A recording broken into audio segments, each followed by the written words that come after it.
Hey, Sean, we're Hey, back for the Carson. fun part now. Oh yeah. Well, so we All didn't right. pick we didn't pick any Nazi gang rape scenes for our inking practice here. No, I wanted to do some real, like pre-Raphaelite Barry Windsor-Smith with big flowy lines, all that good stuff. I think Yet you not did too. not a lot of that to pick from in the book. Strangely enough, uh, as interesting how they integrated it into the story. Even her hair explosion here has a story explanation for it. I don't know if you recall that. No, I don't. It's been a few weeks, and that's definitely not. It's a book I should go back and get more out of, but I'm not going to. She complains about in the recreation of this when you go back and see it from her perspective. She complains about the weather making her hair crazy. Oh, okay. Yeah, As, I mean, I don't know. I don't want to keep going on about the book, but I love that sense in the book that like everything had an explanation. right, yeah, Um, it's tightly, like Hugh said, hermetically sealed. Everything tightly wound. yeah, I thought that was odd. And It's for the clockmaker construction method, you know. his art's like the opposite of that kind of. It's so free Hmm. flowing. Anyways, I look forward to doing the one thing, and we talked about it yesterday. That I'm personally, because I know my inclination, given that I have the image as is, my inclination is to just draw around where he whited out. Right, And I'm a little bit concerned about that because I would like to try and do it the way he did it. right. But I know now that I have the black lines, I'm just going to prefer to ink around them. Yeah, Um, I'm gonna black out all that. I think I'm gonna try the method that I think was used, which said, as you're indicating, a lot of these drawn in reverse. But yeah. you were talking about the pre-Raphaelite influence and the arts and crafts movement influence and the sort of look of woodblock. This is a super characteristic woodblock hair explosion here. Yeah, and the William Morris and I keep forgetting that Walter Crane was the illustrator. William Morris was the designer. I accidentally was saying he was the illustrator. Walter Crane was the illustrator. Walter Crane, by the way, invented the children's book too, pretty much. So Hmm. he's an awesome illustrator. The arts and crafts movement had a lot to do with like one of their things was thinking that we should treat children more with more respect and treat their intelligence with more respect. So they were making books for kids, and Walter Crane was a big part of that. So I want to make sure he gets his due. Yeah, as opposed to the Victorian idea that children were essentially stupid, untrained adults. Yeah, yeah. Oh, you're already going. Damn. You're not sketching this one out for the first time. That's right. So this time I'm using the same method that Carson did, which is I've printed on some paper that can actually handle the nibs. I've printed the image in cyan only, so only using a blue plate, and I did it at about 30%. I used the Photoshop's color fill function and then overlaid it on top of the image with the blend mode to be screen. So it screens the line art image underneath so that it's only printing with the color that I've indicated on the top. I do it in a different way, but maybe I should do it your way. I You have should a try it heat. out. That's the sort of most flexible. You know, you can go back and easily change the color just by essentially clicking on the square after the Well, fact. I have a hue saturation adjustment that's preset to cyan. So every Okay. time I can just bang it to cyan. Um, so one thing I'm doing, and this is kind of crazy, but I wanted to talk about it because I did it on Strange Death of Alex Raymond. So showing what the process for the art recreations was. One of the things I had to do was recreate the lettering. Right. And I'm not that great at lettering, so I had to treat lettering like just tracing shapes. And so I've been doing that on this one. I did a little prep work before we started the video, so not a lot of the videos eaten up with lettering, but lettering really hurts my hand. I get Mm, really tense and I really get, I think it's ulnar nerve pain up through here. And I don't, Sean, you hold your pen proper like this. right. I hold like Yeah. this. Yeah. You've got the It's, claw. And people who have drawing to, it's amazing. You would never use a claw with a brush, but that is how so many of us learn how to write in elementary school, and you fall back on that as soon as you have a writing implement or what your brain is telling you is a writing implement in your hand. Well, and I do that with the brush too. You And you do the claw? yeah, Oh, you do. yeah, I do. And I don't know, I haven't watched Dave enough to know, but it has caused me a lot of pain. It's not the best thing, but I don't have the control with the grip that you're supposed to have like you do, like Well, that. And you that would free my pinky up to not be so tight. So just for right. people watching, yeah, don't do it the grade school writing way. Do it the way Open, Sean's doing it. Yeah, open-handed like this. like this. And if you Yeah, can let the pinky release, especially, that's good. I've caused so much damage because I'm like the flexors on my arm are so tense all the time. I can't even flex my hand back anymore. I should be doing yeah. extensor exercises. Um, but anyways, the lettering's really hard for me. So one thing I learned, and it's extra hard right now because I got the camera kind of in my face. It's Right. keeping me from hunching over, which is good. But one weird thing I did when I was, because we had to recreate a lot of different old comic book strips and they had different letterers. And so I couldn't do the lettering like a letter form. You'll see what I'm doing here is I just did like all the verticals and diagonals. Right. I'd go through like this and then I'd flip it and I'll do all of the horizontals and um, like rounded shapes. I found that was like easier on my hand. And I'm messing this up now because I can't, the camera's kind of in my face. You're Uh, you're uh, you're breaking out of your training. Basically like the closer it is to your elementary school hand, the more habituated you are to the movement, and the more likely you are to slip into the habituated movement. well, and yeah, I had to break out of that. So I had to treat the lines just as lines so they're not letter forms. Because then I would write too much like myself and I would get, yeah, it's weird. Like you're drawing, you should be able to just draw a line in any which direction. But as soon as that letter gets in there, yeah, you go back into, well, this is how I write an E. Right. So I had to, yeah, it was a method. First off, it's easier on my hand because I'm not having to go in multiple directions with that really tight claw grip. And the other thing is, yeah, it's letting me abstract the letters out. So I don't know. I just thought that would be something interesting. And then I'll show also when I don't know how other people do it. I'm sure I have this crazy anal retentive way of doing it. But I've already got this is a panel that didn't have any borders on it, or at least the way I Right. cropped it out didn't. But even if it did, it has a lot of very free flowing line work that goes right up to the edge of the panel. And to help my hand not have to stop right at the edge every time, which is another painful thing, like always, especially with all the hatching, like making sure you go and stop at the same place every time. I just use artist tape all over the place to Mm. get my borders um, super clean.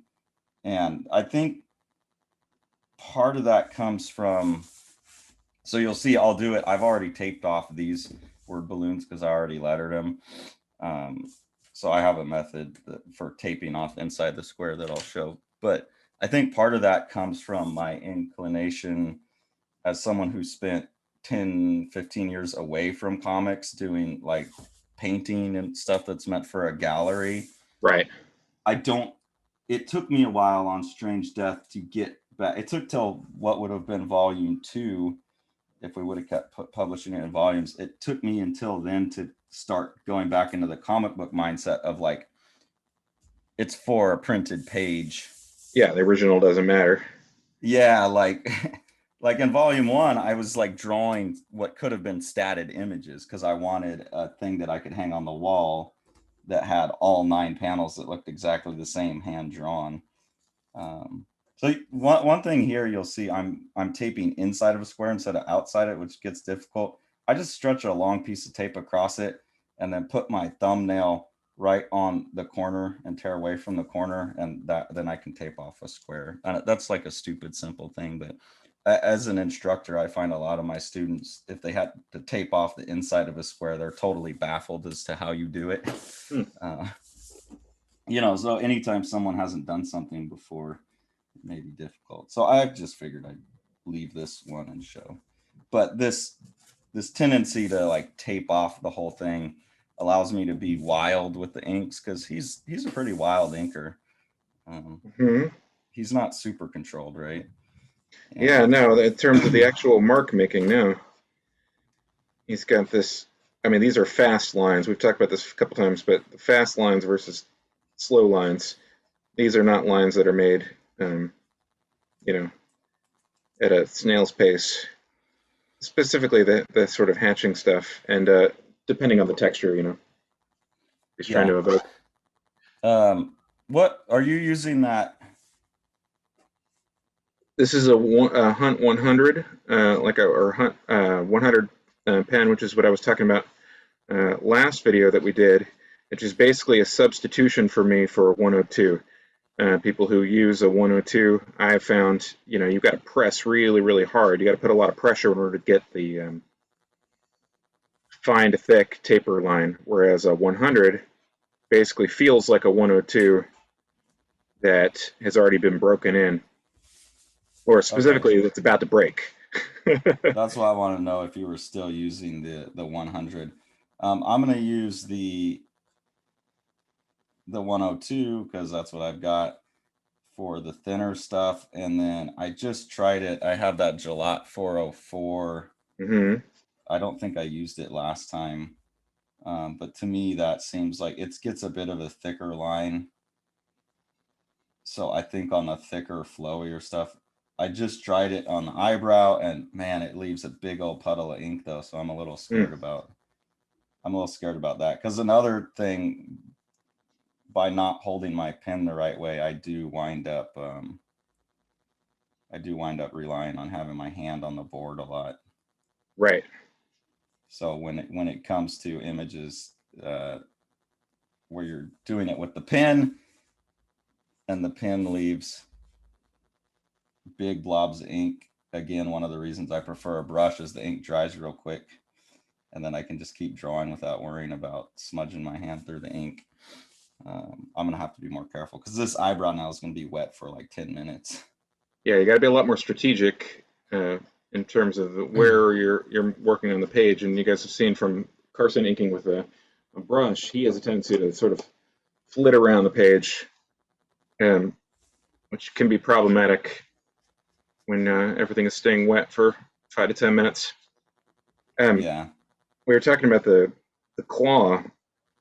I'm a lefty, and if you are a lefty who grew up in the time period that I grew up and learned how to write at a school at the time that I learned how to write at a school, you might have the same bad habits as me in terms of the writing, which not only that claw shape, but also up at the top of the page and holding your hand at a weird angle, basically makes professional lettering impossible for me. I would have to completely learn how to write again with a different method. And if you think about it, as a lefty writing with something that stays wet, you drag your hand through the work. It's basically impossible to get a nice clean inked letter or letter line in a way that you're if you're actually writing in a normal left right fashion. Sorry, I'm like really focusing here. Oh, that's good. I have interesting things to say back to that, but this is actually interesting. Part of the problem is I've got now a camera over my shoulder and my face, so we can get closer to the art than I had last time, and it's forcing me to have better posture. Right. I'm sitting back. I'm used to getting right up into the face of the artwork, so I'm having a harder time, especially with this light blue line. I'm having a hard time seeing where the lines are at. So that's interesting. It's good to be forced to have better posture. The other thing I'm noticing is, and I remember this now from last week too, whatever paper I'm using. Maybe it's just the fact that it's very wet here in Alabama right now, but man, it's not responding well to a pen nib. The Hmm. lines are all they're bleeding a lot. So, I would highly recommend anybody who does the stuff that we do, specifically printing out something that you're going to work on top, which is what I do for lots of illustration jobs. But I've been using a brush primarily for those. Anyway, if you want something you can print on and use a nib on, Borden and Riley makes a special paper called Paris Bleed Proof that has got a great surface for nibs. I mean, it really is like impervious unless you're just really trying to take a chunk out of it. And B, is thin enough to pass through a standard desktop printer. yeah, normally I just use the Strathmore 300, just like the regular Bristol board that you can go buy at a store. That seems to work pretty good, but I don't use nibs very much. I Right, really only use the nibs for the finest lines, so I'm never applying pressure. right. So I don't know how that responds, but yeah, I'm not very happy with. I don't think this is the 300 though. It's either the vellum rather than the smooth. It's got more tooth to it. There's more Right. bumps on the paper, so I don't know what this is. This might be Canson or something. I've tried different papers in making Strange Death, and the ones I don't like are hanging around, so that's probably what I'm using now, like a pad that I thought was crap in the first place. Yeah, when you get something that you like, buy more of it than you think you're going to need. Put it in a box. Yeah, and throw This away is the stuff nice. you don't like. Exactly. Or give it to the neighbors. Give Because it to a now I've kid. got, yeah, now I've got some stuff I don't like.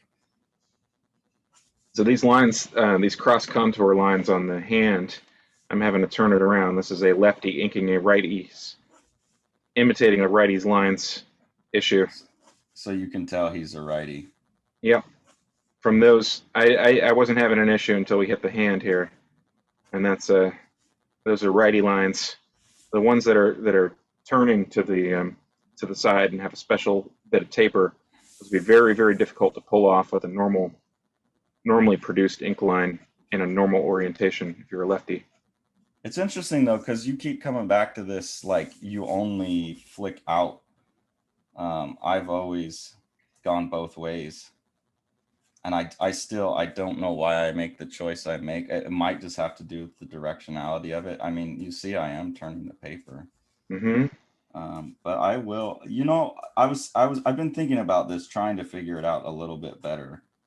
Um, I think some of that comes from being more of a brush inker, because Right, with the brush, actually, I found one of the best ways to get the thinnest lines is to, instead of flicking out, you're like drawing before you hit the paper, and then you come in and you right. get that thinnest line. So the thinnest is actually the beginning of the line rather than the end of the line a lot of the times for me with the brush. And I think that translates over to, I try and do it with the pen just subconsciously, and maybe it's not as successful.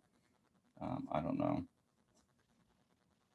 But like on these hairlines, it's thin on both ends, so you got to come in soft and then flick out. Right. I guess the thing is, what's the speed of the line that that you're doing, and the ones that have an obvious strong taper at the end are a flick out if they're speedy. I think Yeah. that's the sort of distinction that has to be made. I mean, it's not that I couldn't ink it; it's that in order to make it crisp in the way that a fast line is crisp, I would have to ink it in a different direction. The same thing is happening in the neck here. I'm not even going to try that. Um, what do you? It's interesting. It looks loose because of the mark making, but this is a much more diagrammatic image than I was expecting. What do you mean by that? Uh, I mean that it's hard for me to understand how this would have been approached as a holistic drawing. This is not responsive drawing. It's not like he sat down and you know, well, I don't know. It seems planned to me. Like the This. composition is very planned. Yes. Yeah, I Uh, mean, I think he spends a lot of time on composition first. Um, I'm sure there's like structure, a lot of structuring underneath. And see, look at that. I stayed away from that forever, and I still wound up smudging that damn eyebrow.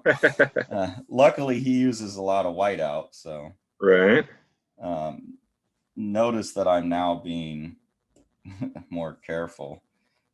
I also do think that some of this stuff in the hair is pen because it has this noodly back and forth.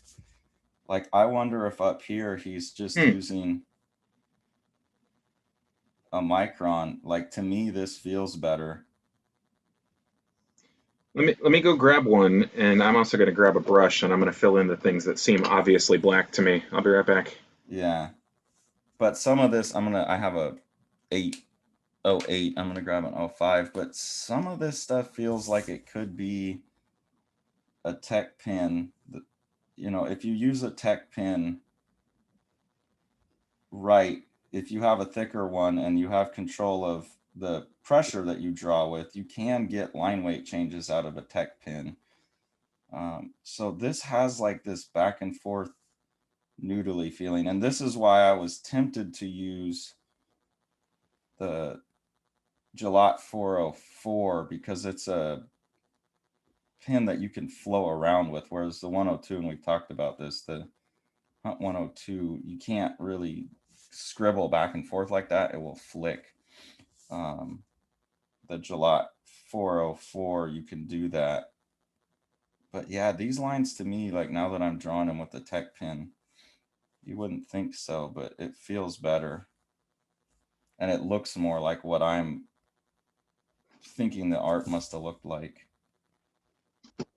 So I wonder. And I do remember reading an interview where he said he switched over to largely tech pen at some point. Well, I mean, I think we could see that in the book. Yeah, and in the book, when you see it, it does look more like a tech pin to me. But then now that I'm doing the hair, like it has that, because his art almost has, when we talk about like clogged up lines, like his art Hmm. for me has always had a little bit, and that's what I was talking about yesterday with like The Weapon X original that you showed.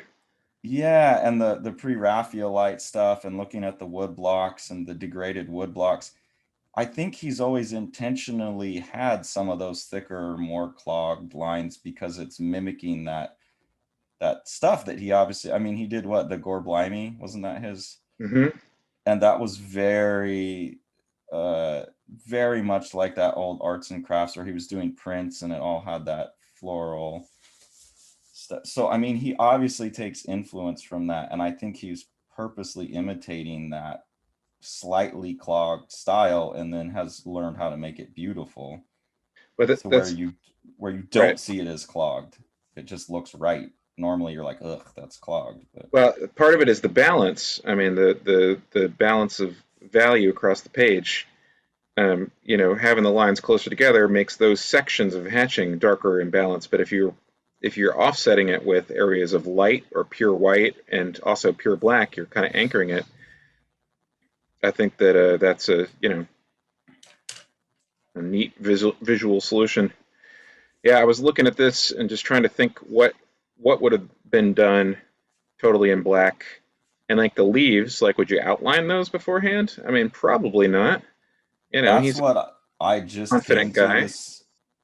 I just came to this solution that the leaves were put in first because I'm drawing the hair. And I'm like, okay, the leaves to me look like they were done with a nib. Right. So I'm gonna try and do this in the order I think he did it in now. Because I'm trying to recoup some of that. And you're talking about the more structured Right. thing And that that's you've seen. that's part of what I mean by structure.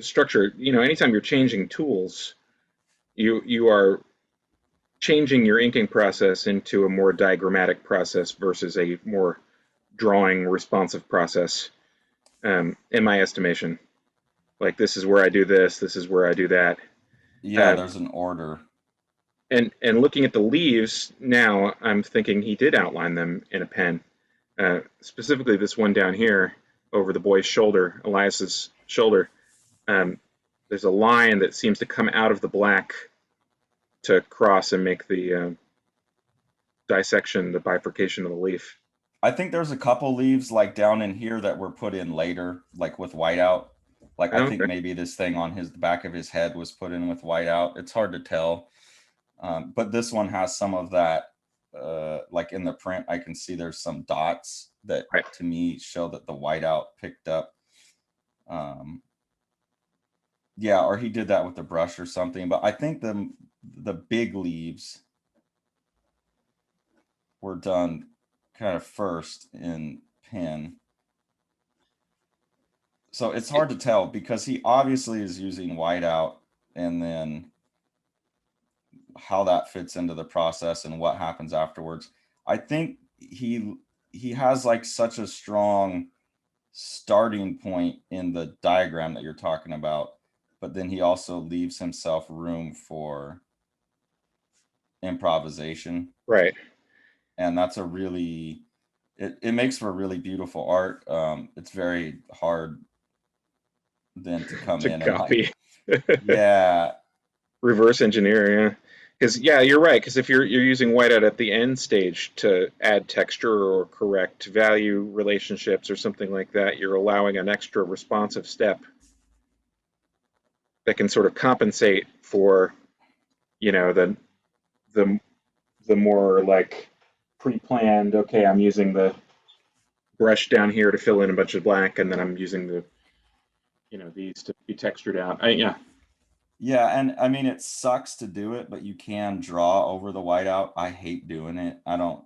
You're saying you're using China white. I don't know if that or that's what you're planning on using when you do the whiteout yeah, stuff. I don't know. Can you draw over that fairly well?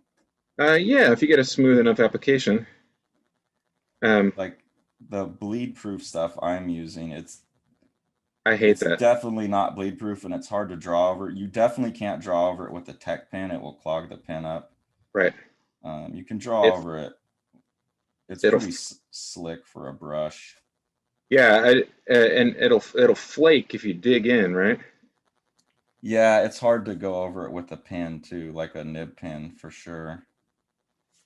Um, I don't. I've been thinking about just switching to like acrylic paint Mm-hmm.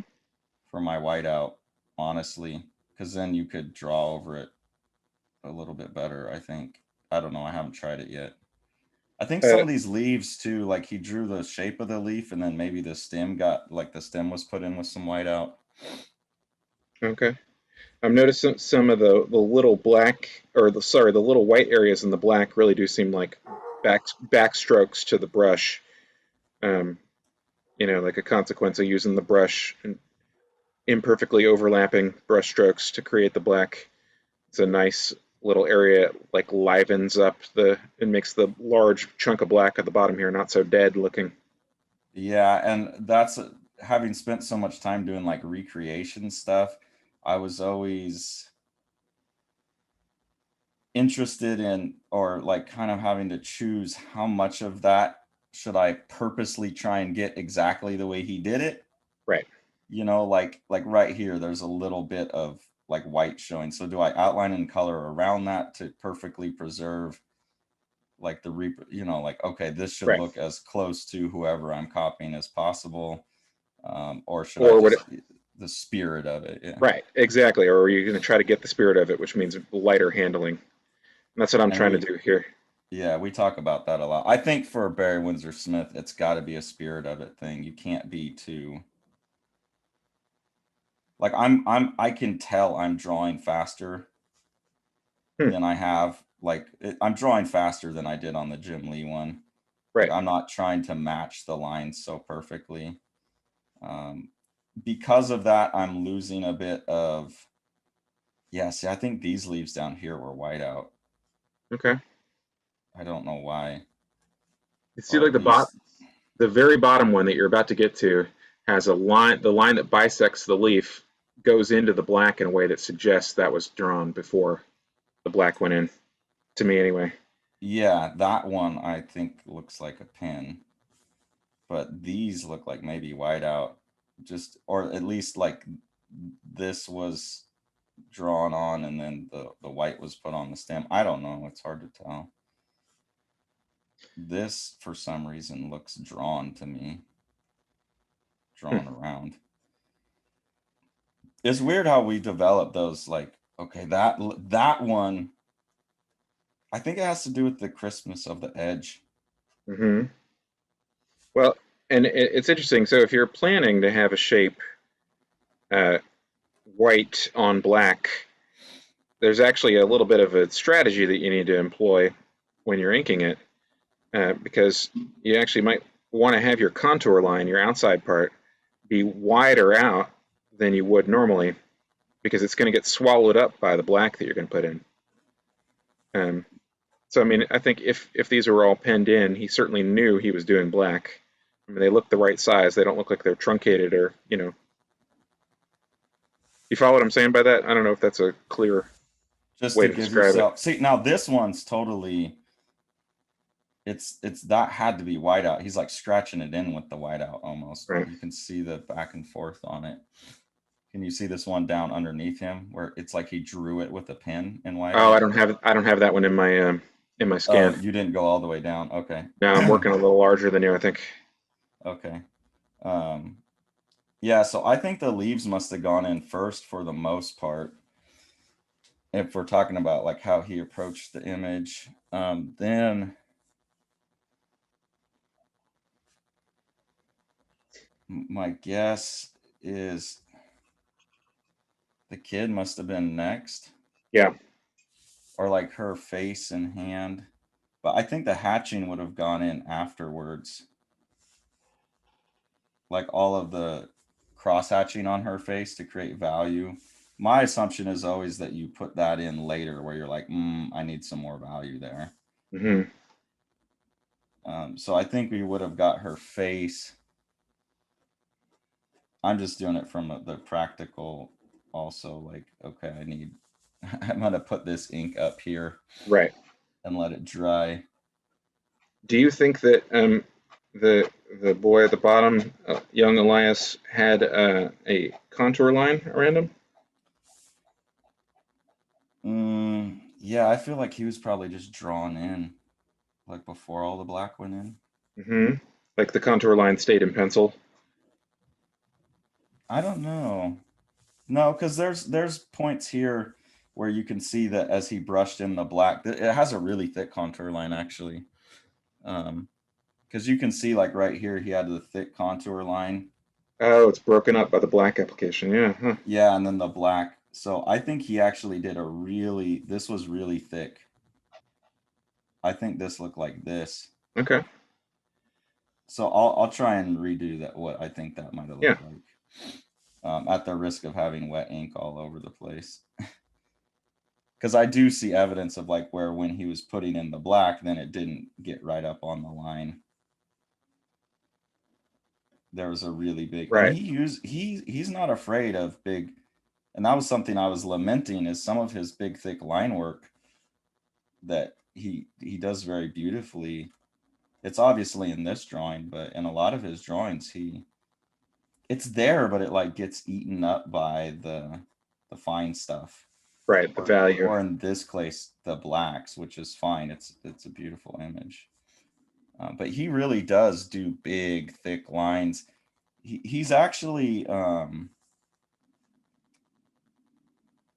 again, he's a very clogged up artist, which normally I would complain about, right? That's something that I've complained about on this channel, and it's something I'm sure I'll complain about again, is clogged up art. It's a personal thing for me. Um, but he pulls it off. Like he's one of the guys who's figured it out. Uh, and if you think about it from a practical standpoint too, the time that he started working professionally, print quality was so bad. Uh, those those plastic lithographic printing plates that they used, you know, in the 70s were just atrocious. You had so much fill in from that combined with the newsprint, combined with the bad photography. Um, you know, the thicker that you worked, the more likely that your in print quality is going to come across. So if you can get a good value balance in your original while using mostly thick strokes, you're gonna find that your stuff reproduced better with the poorer reproduction. And I mean, maybe that's part of why he was looking back to the old woodblock stuff, is it's because it's like, well, I'm facing similar Right. issues. And like, I love the way this stuff looks.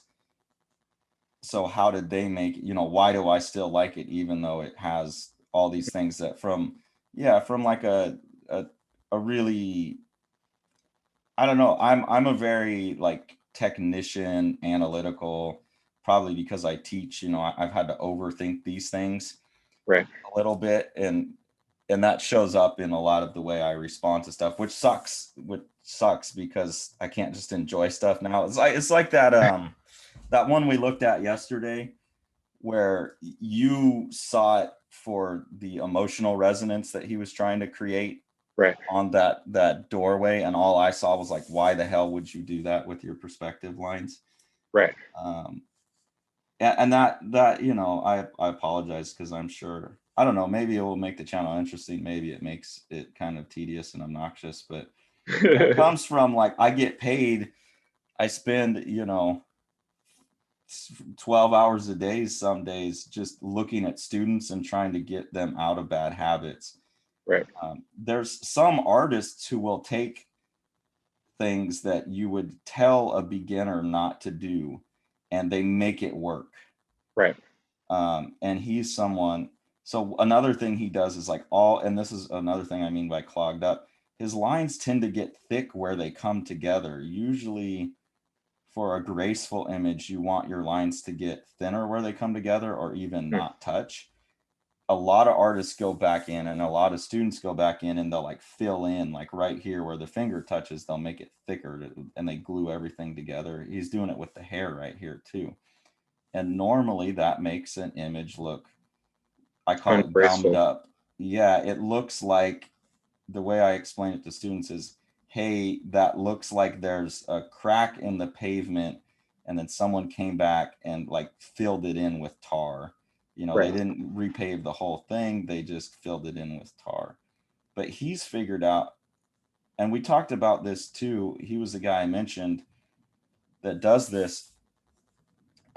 He's figured out, we talked about it in the Alex Raymond one. I talked about it, how they would put two lines next to each other, and I thought that helped show like the binocular Hmm. vision a little bit, instead of having the cross contour like this stuff on the hand here, which he does have.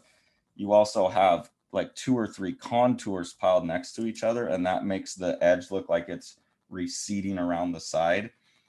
And I think he's figured out how to do that right and make it read as three-dimensional instead of just like sloppy. And it's a very peculiar thing to him. So I don't know. That's one of the reasons I like him so much, is he's taken a lot of things that I would normally say are bad habits and made them beautiful. Yeah, you could say that about most stylists, I'd say. In the great stylists, um, I'm sure we'll talk about that with the Cerebus stuff. Um, That Dave has done that as well. well, yeah, I mean, the basis of his stuff is an accumulation of personal ticks and influences. Yeah, Um, he's very much a mockingbird, which is, I think that's one of the reasons I loved Cerebus so much. Before I even had really understood that about myself totally, I think I responded to it in Dave. I've always liked stylistic chameleons. My favorite, people ask me, I was just talking to my partner Tori about this yesterday, because she knows that I'm obsessed with the vocalist Mike Patton. And right. I've been working on I have an idea for another story. I don't know when I'm ever going to get to it, but it has a totally different style than what I've been doing. It's all shape based instead of line based, and she's like, why can't you just stick with one style? And like, this is Mike Patton. It's because you like Mike Patton so much. And the thing I like about Mike Patton is he's notorious for being a vocal chameleon. So when people ask me about who my artistic influences are, I don't usually refer to visual artists. I always go right to Mike Patton, because he has made a career of just being able to sing anything, do anything, any style. And I love that. Like, that's just, I think, the core of who I am as an artist as well. It's probably why I like doing these videos so much. Mm-hmm. I think you have a bit of that too, and Oh yeah. Dave definitely has that. Yeah, it's interesting. It's that flexibility has been very useful to me in a lot of different settings. You know, the book that I illustrated and co-wrote, came out from Powerhouse, was all about mimicking, in the sense that it was a pastiche of one thing flying into a pastiche of the other. Um, and it was a lot of education for me to be able to develop the visual style for it. But the way that it's I would say, a drag sometimes is sometimes you just want to tell a story, and all of the sort of other extracurricular trickiness to it, to me, can kind of overwhelm my limited abilities. Um, in the sense that if I'm thinking about, oh, I should mimic this person's style because it's thematically resonant to the thing, then I've set myself an additional. Sometimes it's hard enough to just tell the damn story and Yeah. draw everything in a way that can be accessible to an audience. Um, if the more sort of formal gamesmanship you add into it, if the story itself is the most important thing, you can sort of derail yourself. But that's assuming a lot. Well, and also it's something that we were talking about last night, as I said, I've probably done myself no favors by not having a style. Right. Like she was saying, it makes sense, like, thematically for this story that I'm thinking about, there's a very big difference between, yeah, it's just thematically and formally, it makes so much sense to have two different styles butted up against each other. And I'm trying to figure out the one style that's less natural to me. Right. And I'm having a problem because there's one style that's very shape based that I like. I like the way it looks better and it feels right, but thematically I need a line based style that's very clogged up and intentionally like closed off. So I don't know, we're getting off topic here, but Yeah. from Barry Windsor-Smith, but yeah, it's like a real struggle. And so I was like, man, like, this is, you're going to be coming off of whatever people, your exposure to people is Strange Death of Alex Raymond, and then you're going to go do this thing. Like, so someone like Barry Windsor-Smith, trying to wrap it back in, he does have, his work. He's not playing stylistic chameleon games. Right. And I think it is potentially damaging to a career to not have an identifiable style. I don't know if that's, I mean, it's a real thing. I think it's kind of sad, but I get it. Like, if I would have bought this book and it had looked like Chris Ware, I Right. would have been like, what? Yeah, people, I mean, form expectations based on prior exposure, and especially if you get into the realm of art directors and things like that. I mean, people basically want, they have a cookie shaped hole and they want a cookie. And if they think that they're going to hire you and they might get a donut instead, they're not going to be happy. Which is, I've been try to be more specific with clients when I'm working with people, and I'll send them examples of the thing that I'm talking about. Like, you want a cartoon? Here are some cartoons I've drawn. It'll look like this. You want a portrait? yeah. It'll look like this. Here are some portraits. What's that? You want a digital portrait? Here's a digital portrait. Yeah, and I've always been, I've always been curious about this stuff. So it's like, I think there are some artists, like Dave McKean is a good example of Mhm. someone who set himself up. I know he's so good. Well, we're way off topic now, Yeah. but he set himself up as someone who can go all over the place but still be recognizable. Um, I'd say that Eddie Campbell is in a similar, taking a long view. His more recent books, his color books, are very different visually, but still recognizable as him. Um, yeah, and the color approach, it's a cool transition. Yeah, so when I'm looking at this, it's funny. I did all this hatching on the hand, and you're absolutely right. This had to have been after the fact because it just looks so wrong without the hair, the 50-50 balance of the hair to balance it. It just looks like I've, you know, desecrated, uh, marked all over this image for no reason. But once yeah, I I have just the, did it. I just did that too. Because once you're in there and you're drawing and it's already there, it's so hard not to do it. Plus, cross hatching is just fun. I don't know right, why. Why is cross hatching so fun? because you used to do it instead of your math homework, Yeah, or probably. But why did I do it? It's like meditative. yeah, it is. I used Man. I used to sit in my pre-algebra class and listen to the droning teacher going on and on about the concepts I already, had picked up, and just sit there, rotate my paper back and forth, and make masses of value on the Yeah. ditto sheet. That was my It's primary practice. it's funny because okay, so do you think these marks here? I think this is him just like scribbling with the. Hmm. He's kind of like coloring in with the nib pen, huh?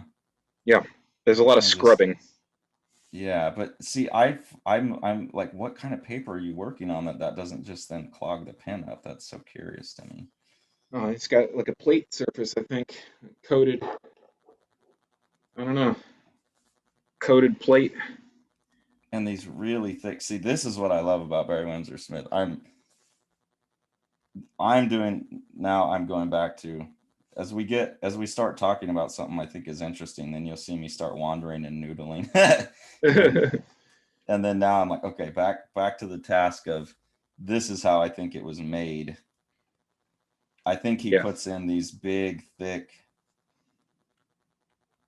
lines, and then maybe I don't know. It would be weird, but man, my inclination is like get the contour drawing in there and then walk away and let the damn thing dry, right. and Yeah, then it's come possible back this was in. done in stages. Yeah, and especially, he's not having to publish it as he's going. You really can just make a stack of pages and then sit back and come back to it after you've got the stack to a certain stage. And then Uh, maybe there's some hatching like in the early stage. I don't know. I mean, who knows? It's fun though. It's fun to try and figure it out. But I do think there was this big, especially on this kid at the bottom, baby Elias here. I do think that there was. Oh, he's got a comic in his pocket. Of course he does. I do think there was a lot of heavy contour on it, and then you can see evidence of the black butting up against that. I wonder if Barry Windsor Smith uses my trick of getting fuzz on the hmm. fuzz, purposely getting fuzz on the nib, because he has really thick lines, and to me it's obvious he's still working with the pen. He hasn't switched over to a brush, but they almost look brushy. Well, I wonder, and you build up habits like that over time. I mean, the more pages you've drawn, or the more drawings you've done with the tools that you have, the more of those types of things are just sort of internalized. I caught myself the other day working on a painting for somebody. It's a portrait, um, and I found myself moving to a different area of the paper because I had just loaded my brush with watercolor, and it had the full charge, and it was too thick. Like the line it was going to make, I was using a big old brush, was going to be too thick unless I discharged it. So I used it in an area that needed large brush strokes, and then I sort of worked it down to the fine point as I was going. And I was like, that's weird that I don't think about that. And it's like, well, how many of these have you done? Yeah, and that's the I think I've used the term before, automaticity. Yeah. You know, it's stuff that you have to think about. And it's stuff that like it's hard to, one of the hardest things about being an educator is being self-aware enough then to, and it's why I'm overly analytical about things, self-aware enough of why you're doing those subconscious things that you do to then be able to explain them to someone else. You were an educator Hmm. as well, so I think we both have that kind of in our DNA. Yeah, it's weird when you realize that when you identify an autonomous process that you didn't know was going because you're explaining it to somebody else. Uh, Yeah, cross-hatching was actually one of those for me. I was trying to, because so many students have trouble with cross-hatching, and it actually goes back into, I remember Barry Smith, I remember reading an interview with him where he said someone looked at his Conan work, and this talks about his big, thick, chunky lines that he's famous for that I keep talking about. They said, well, what's with all these tattoos on the face? oh, right, a little girl. Um, Yeah, and he was like, "What?" And she was referring to his hatching. So a why does lot of he have students, stuff all over his face? Yeah, yeah, why are there tattoos all over his face? And so a lot of students have a hard time conceptualizing hatching because it's lines making values, but they're looking at the thing and they're like, "Well, there's not a line on there. Like, it just looks like a candy pole or something." And especially like when you're first putting it in and it's not all over the image, right. it's Disconcerting. distressing. Yep. Yeah, it looks like a barber pole. Um, so like having to try and figure out how to explain that, and then I'm so fast with my hatching, like especially if I have a ballpoint pen, I can just like let me see if I can get this nib to, like when I'm doing my own stuff, I'm not trying to recreate Barry Smith. I can go so fast and have like an even hatching line like that, and they go, oh, how do you do that? And it's so controlled, and when they do it, it looks like this, they're scribbling back and forth or whatever. Right. So I had to break down like, man, what is my hand doing? And Right. well, so I tried it with my left hand, like, because my left hand doesn't have that muscle memory, and what like Right. what is the motion? And my left hand could not do it, and I was drawing like one of my students all of a sudden. And that was a real lesson for me. Like, I've been doing, like we said in the last video, I started wanting to be Jim Lee. Right. So I've been hatching and cross hatching my entire freaking life. And it's really easy to say like, oh, well, it's like the easiest thing in the world. Like anyone should be doing that. Like, why just slow down and don't be so lazy. I realized, and this is probably part of why my pinky hurts, and I used to play drums too. So my hatching comes from this. Ah, There's a whip motion initiated by the pinky, and you can see the muscle here flexing, and that's just something that I've done and done and done and done and done, and it's so natural to me. And it was weird to have to then, okay, look at my left hand and try and train my left hand to have this whip motion of the pinky, and then have to be able to explain that to somebody else. hmm.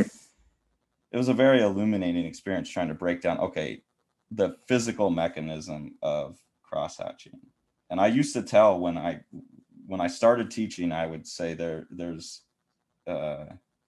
and I was wrong. I spent many years starting my classes off with false information that seemed like good information at the time. So there's not really anything I can teach you about how to use your hands. Like Hmm.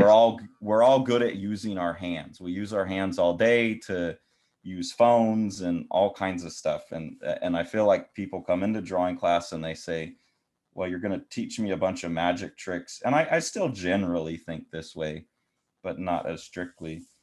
They come in thinking that they're going to get a bunch of magic tricks with their hands that are going to make them better at drawing. And it's like, no, it's mostly a mental thing, which I still believe. I'm teaching you how to see, not how to use your hands.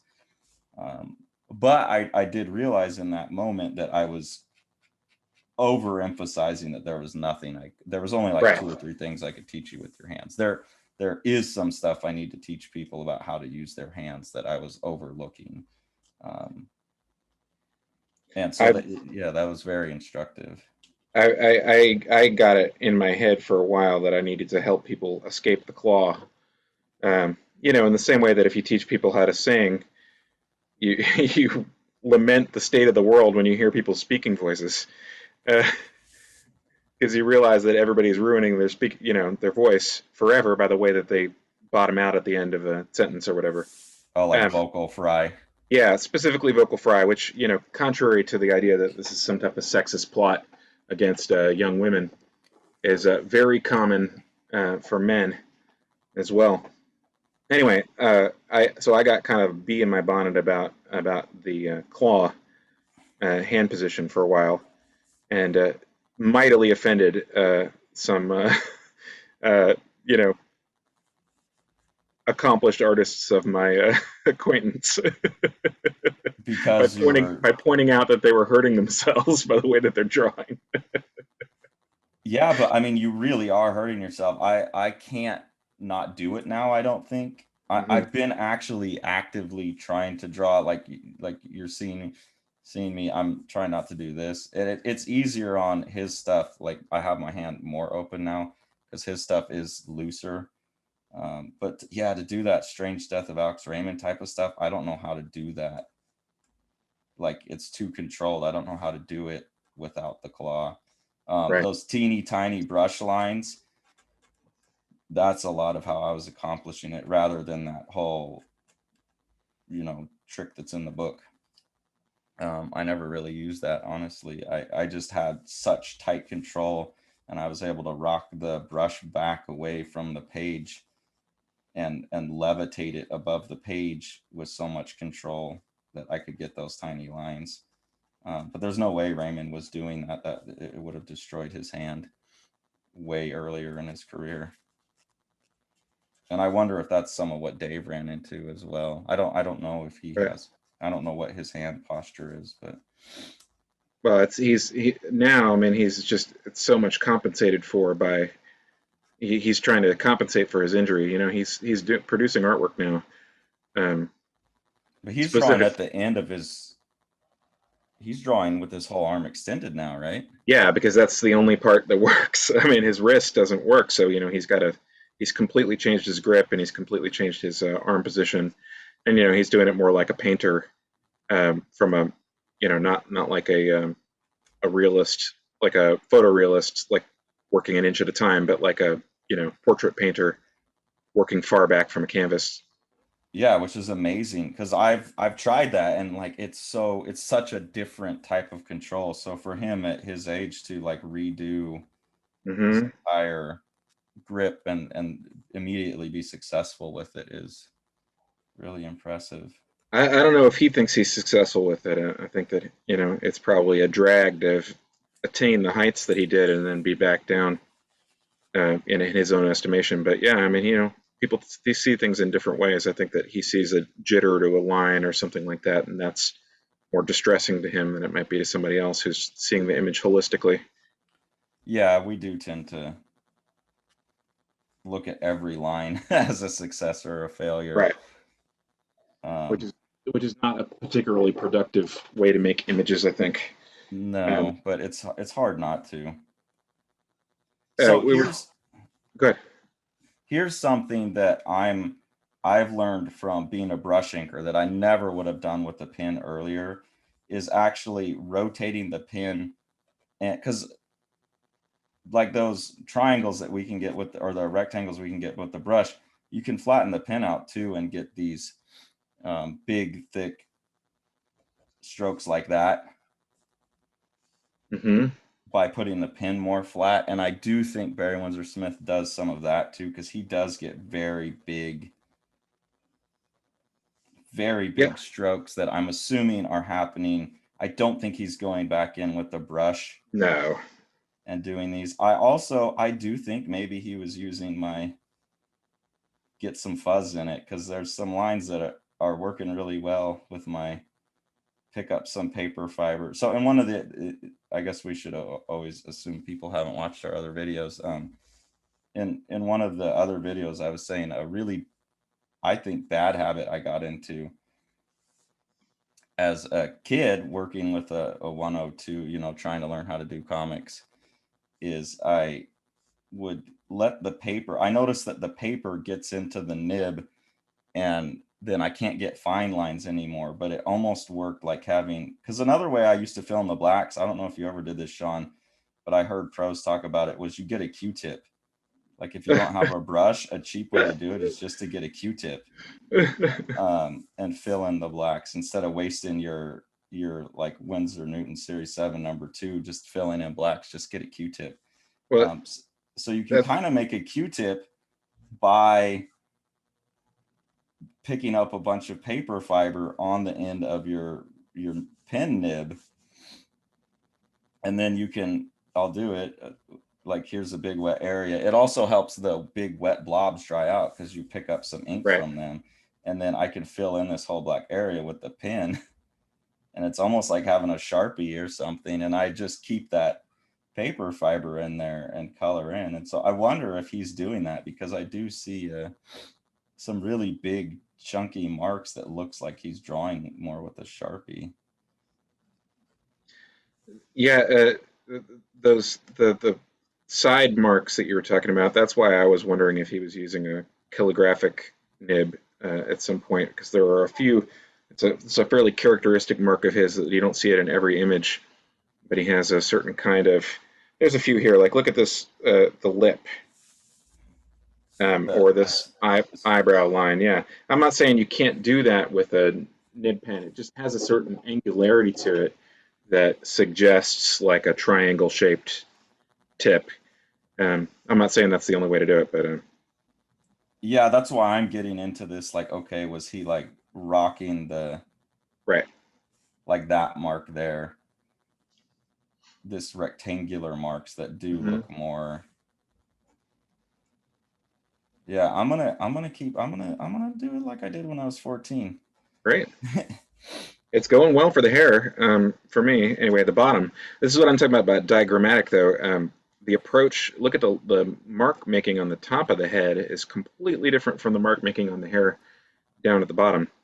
The hair at the bottom is like 100% that sort of pen imitating woodcut thing, and then the one at the top is a lot more pen characteristic. Um, it doesn't On have, her hair. yeah, on her hair. Yeah, Elias's hair is totally pen characteristic. Yeah, it's just, Wandery.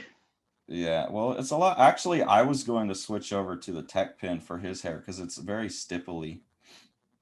Um, Yeah, it was a little bit hard to do it with the light. You know, I had to keep it even pressure when I was doing it with my. like he's not doing Here, the like this curly thing. no. It's more tick marks. Hmm. So I was gonna switch over to a tech pin for that. But I think in general we were wondering about like, yeah, the order of things. I'm going a little crazy with the black here. I do think he just scrubs back and forth like this though. I would be interested to see his originals, like a scan of the originals, to see if it has evidence of, because the technique I'm talking about where I pull up paper and then uh, ink with the paper gumming up the nib, there is a characteristic like roughness to it because there's paper fiber then being distributed in the ink, even in the areas where you haven't purposely roughed up the paper. That just because I did it for so long, I think I would recognize it in a scan. It doesn't look like brush. And then you'll find the areas where you picked up the paper. So you'll find these little roughed up areas um, where you can see, oh yeah, okay, they damaged the paper there to pick up. So I'd be interested to see if he's doing that, because a lot of his stuff does feel like he's scrubbing back and forth a little bit in his mark making. But yeah, I think this was probably how Elias was done at first. I think there was a lot of maybe this big, thick, chunky, and this is where to me that I have I can draw with it like a marker. Right. And this looks to me like what his big, thick, chunky lines look like. Mm-hmm. I think you might be right. So maybe Barry Windsor-Smith does what 14-year-old me did. And it gets that clogged up, thick wood block. Along with the rocking motion, the having the being willing to use the pen on its side. Yeah, yeah. Which is something until I was a brush. Yeah, like I'm on the side now, and that gets these big, thick. Until I became more of a brush inker, that's something I wouldn't have done. Now the problem with this approach that I take that I eventually moved away from it is when you're trying to be Jim Lee or somebody like that with very clean lines, you have roughed up paper. And so when you're then coming back and like my assumption is that this stuff all got done first, this big chunky stuff, and then the hatching was done. It's very hard to hatch into this stuff and keep fine hatch lines because it's going to pick up more paper fiber, and then you'll be going to make a thinner line, and all of a sudden you've got a bunch of crap at the end of your nib, and you put down a bigger line than you want because now you've got a Sharpie again instead of a 102 nib. Right. So You got to I found it in the end, it damaged my ability to produce the kind of lines I wanted all over the drawing. So I moved away from it. keep a you know a Kleenex or a tissue nearby and some water, and that will help you do a little bit of tool maintenance. Well, and again, assuming people haven't watched videos, I have shirts that I wear, and Right. I just pick the fibers out into my shirt. I clean my brush on my shirt, so I call them my inking shirts.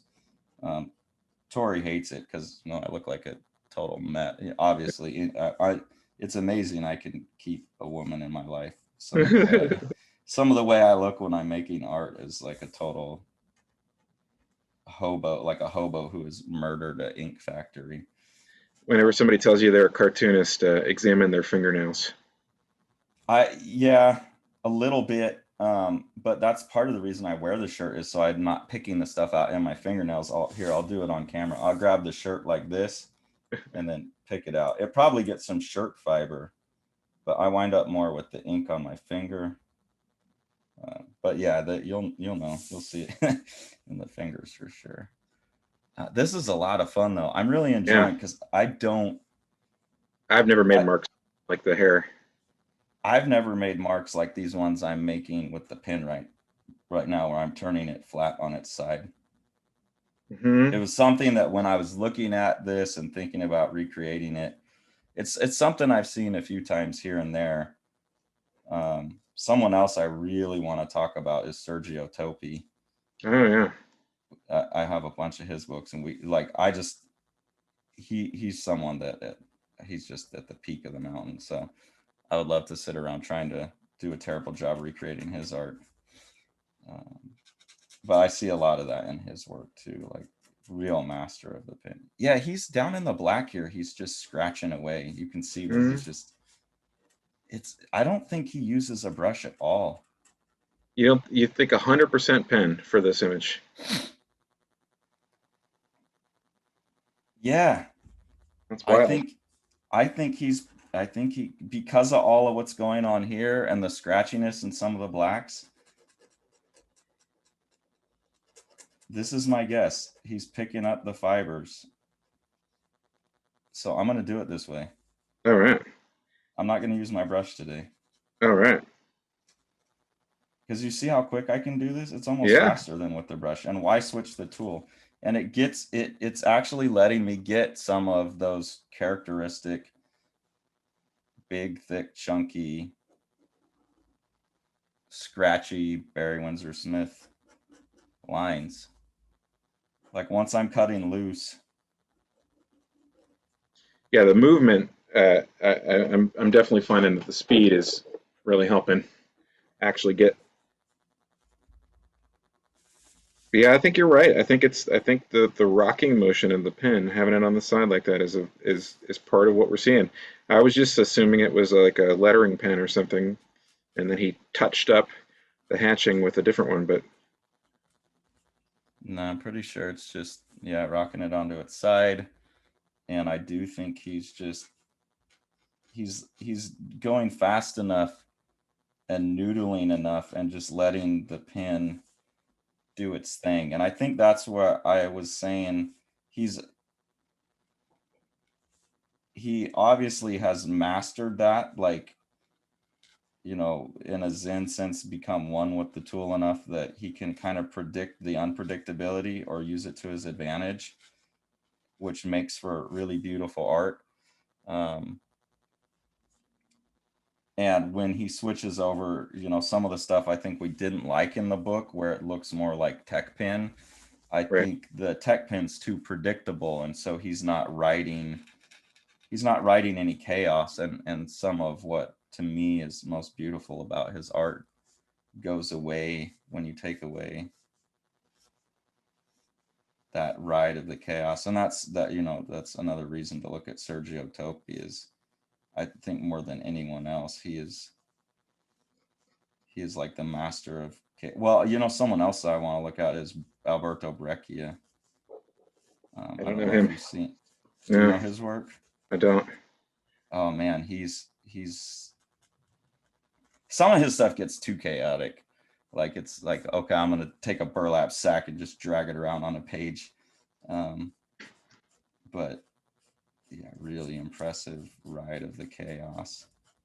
And that stuff that when you look at it, you're like, there's no way I can recreate it with total fidelity, because you lose all of the unique characteristics of the thing. And it's some, you know what? I hope at some point we get enough followers that we can justify having some of these. somebody where we're like, dude, do you do this? I want to ask now. Do you gum up your pen on purpose?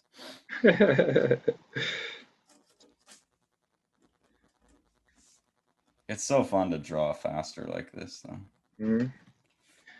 Yeah, the thing I was saying about the value, look at the top of the page, how he has these speed lines to give us, the directionality and also the mystical feeling or the light beaming down. But then he Yeah, leaves those two big spots right there. It's just so nice to have these yeah, rim lights coming from behind her like that. And then you've got the middle tones of the hair and then the darker tones underneath them. And it's really just a quite extraordinarily composed image from a value perspective.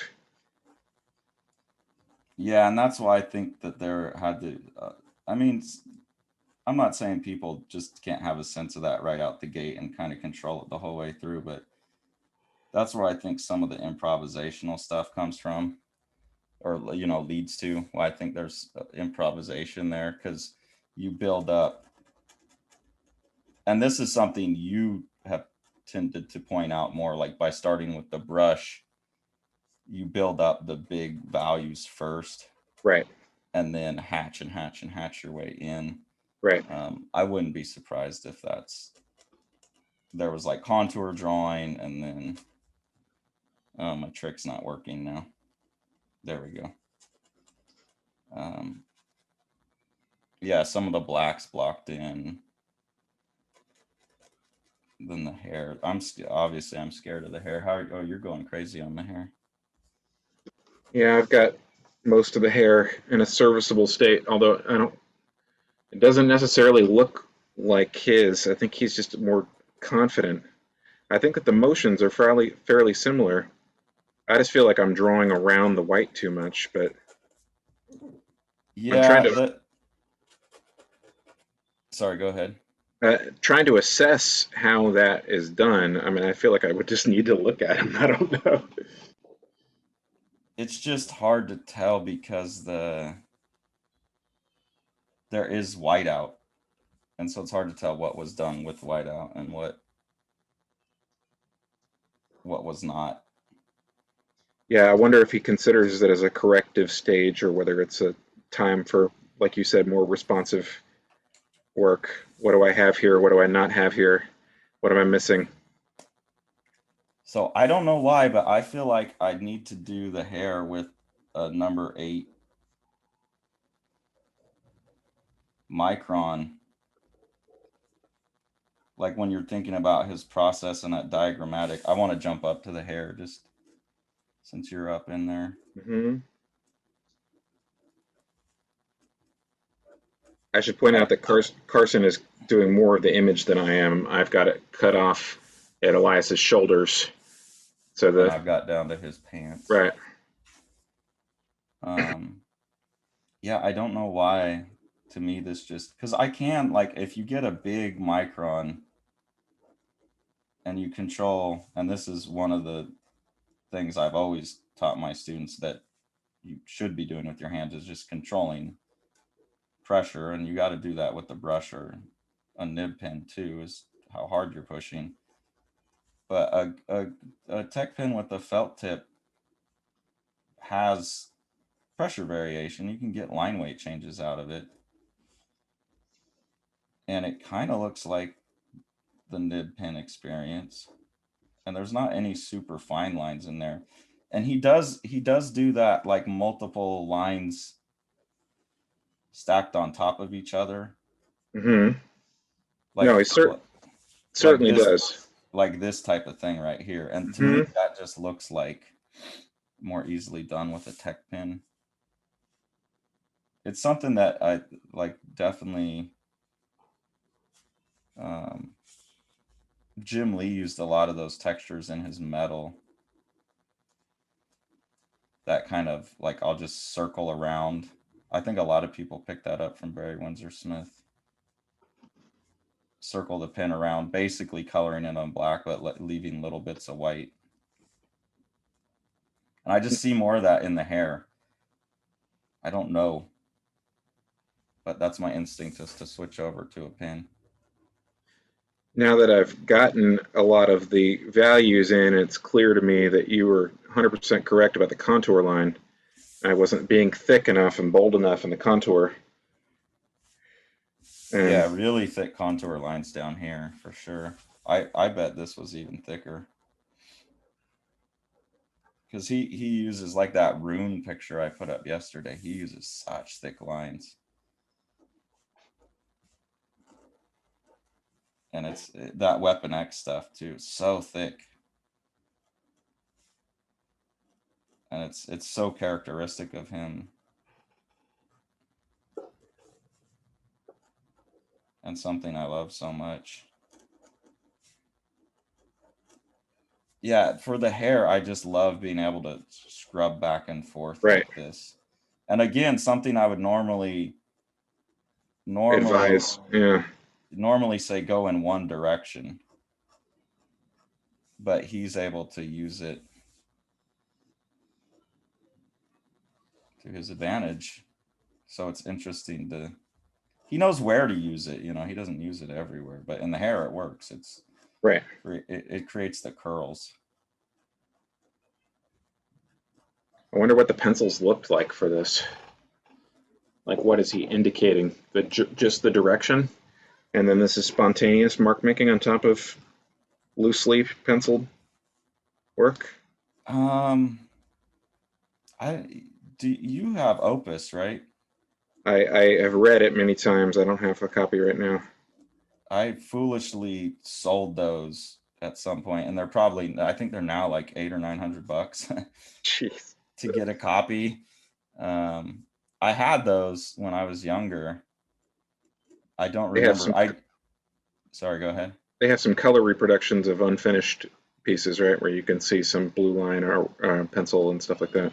Yeah, that's true. I do have the storyteller stuff, which has that as well. I think he's a pretty. Let me run and go check. I'm gonna go grab a book real quick. I'll be Okay. right back. Because I'm assuming it's largely the same. I don't think he's changed terribly much. I'm going to finish up this face a little bit more now. I'm getting disconcerted looking at it without the other features.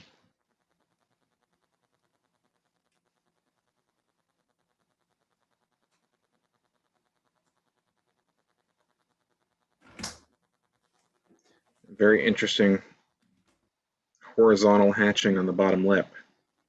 Never would occur to me. Yeah, you'd always think like vertical, right? Right. Very, very fine horizontal hatching on the lip there.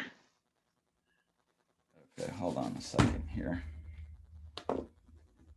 This has got a strong mucha quality to it, not just the I moved too stylization. far away from the signal here. Okay. So these are his the Fantagraphics reprints of the Storytellers. There's definitely some unfinished work, and so pretty diagrammatic, yeah. There you go. Yeah, so he's blocking in the shapes, and he's gonna. Yeah, it's very interesting. So I guess that gives a pretty good look at the process, like big, bold Does. darks. Yeah. So the kind of what we're speculating, the big, thick contour lines and big areas of dark, and then progressively adding more hatching. Looks great. Yeah, he does the, and I remember someone talking about this with his pencils. He does one layer, and I think this is where Jim Lee got it. He does a layer in blue line, and he does a layer in graphite, and that gives it that same kind of 3D look almost that's in his inks, where he has those double lines in his inks. Here's some more unfinished stuff. So I mean, super loose pencils. Yeah. So he's staging it. He's doing it stage by stage. Look at all that. I mean, that looks like brushwork to me. For that one, anyway. Potentially, yeah. Yeah. And then building in as it goes. Yeah. So yeah, very. Is that what you meant by diagrammatic? Almost like architectural. Uh-huh. Yep. And there's script happening on the page too. Like the script is on the side in pencils. I do remember when I was reading these books, he talks about that. Like he writes the dialogue in the blue pencil on the sides. Like Kirby. Yeah, he writes and draws at the same time. That's just mind blowing to me. I just can't even imagine. I've got to compartmentalize everything. I don't know. Sometimes yeah, it depends on the story, I guess. Like when I was doing the finishing up Strange Death of Alex Raymond stuff, I was like writing, and like I was writing in Photoshop basically. I was just putting the images together and writing at the same time. Like the word balloons were where I was doing the scripting. And in Photoshop, that's easy, right? Sometimes in other stuff that I've done, I write out a script. Sometimes like it's all in like the sketchbook, the page that like I'm writing with the drawings. I think that's actually my preferred way, which is kind of what I was mimicking by collaging and writing at the same time. Because Strange Death is like, that book is collage. That whole book is collage, right? Mm-hmm. That's how Dave worked. That's how I had to work. And you're taking pre-made images. There's not a lot of there's some invention, but not a lot of invention. So that was to me the equivalent of penciling and writing at the same time, was collaging and writing at the same time. Right. So I don't know, that it makes sense to me. Like when you're a cartoonist and you're telling a story visually, it's, for me at least, easier to think. It's easier to talk to myself in pictures than in words. And I think maybe that's why I always hated one, like I've said, I don't know on here, but in some of the interviews and stuff, one of the reasons I left comics is I hated getting scripts. Mhm. Like I always preferred getting prose. Hmm. Yeah, And absolutely. so you prefer that as well? Well, yeah, I don't write a script for myself. I basically write the dialogue with, you know, it's almost like adapting your own prose. Adapting a novel. Yeah. Yeah. Um, the whole thing of having, something, some narrative voice telling you what to draw. I'm not talking about that. I don't like write instructions for myself what to draw. Um, but just basically like where does it take place, and what is it that's said. And it's just because I think my ability to generate plot and dialogue and things like that are disconnected from my, you know, comparatively limited drawing ability. Yeah, I mean, it really does. I'm trying to think like now. I mean, it's not like people are aware of anything I've done because it's all been stuff that I've done for myself. But yeah, it depends. There are definitely things where I feel like I'm just sketching and an idea comes out and the words and the pictures come together. There's been other projects like the Scott one that you've seen. Mm-hmm. I think I wrote the dialogue, and because I use photo reference so much, then I just like kind of bashed that together with the reference and saw what was thematically relevant and went from there. Um, Another one that I would like to get to someday. I don't know, like if I do a follow up one, a longer form story, I have one that I'd like to get to. That one is a very loose, like, yeah, like you're saying, dialogue, general dialogue, and then like this is the scenario. But then what I had been doing before COVID hit and I moved, which is why I don't know if I'll ever finish that project, is the models are back in California.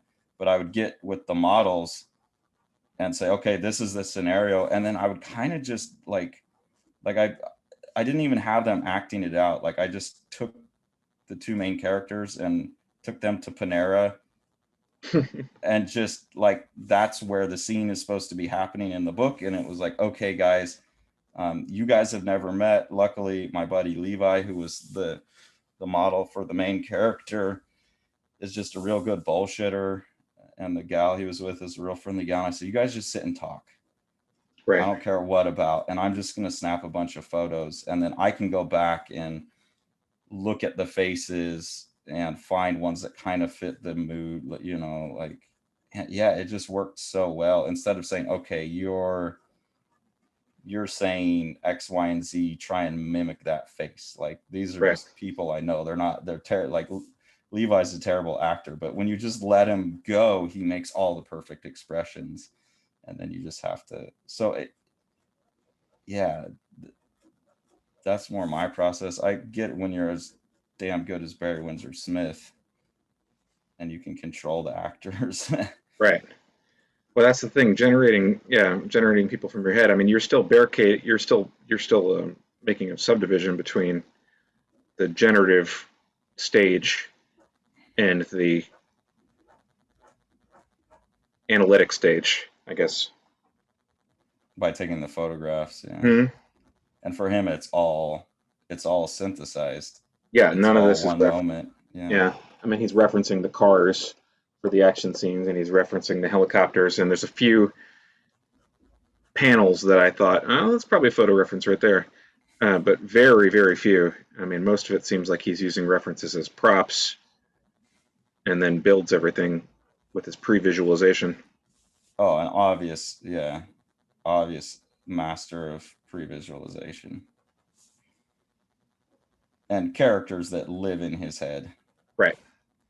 It's funny reading I think it was one of the things that made me more critical about the book is I had pretty much read a few months ago. I was so lucky. I went, Tori took me just book shopping, and we went into a comic store, and I happened upon these, and these have been out of print forever. I don't know if they made the Paradox Man one. I hope they did, Hmm. but I don't think they did. I happened upon these just on like a book shopping spree, and was reading them, and he goes on and on and on about characterization and, you know, characters who aren't just these two-dimensional superhero cutouts, and like how that's so big to him and something he hates in comics. And so I think some of the stuff that we were talking about yesterday, where we felt they are two-dimensional stereotype trope cutouts, I think maybe that's where some of my criticism of Monsters came from too, is I just spent all this Primed. time like listening to him talk about how much he hated that. Right. Yeah.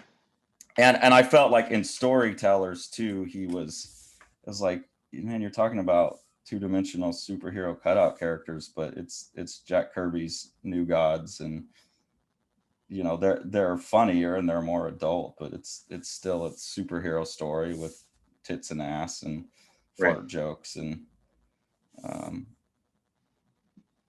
so yeah, seeing some of that show up in Monsters too was a little bit, but he does talk, anyways, the point is he talks a lot about the characters controlling him, and that's why he goes back and rewrites so much.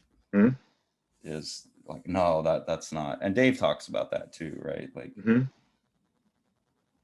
Like these characters live in their heads. I wish. Do you have that experience?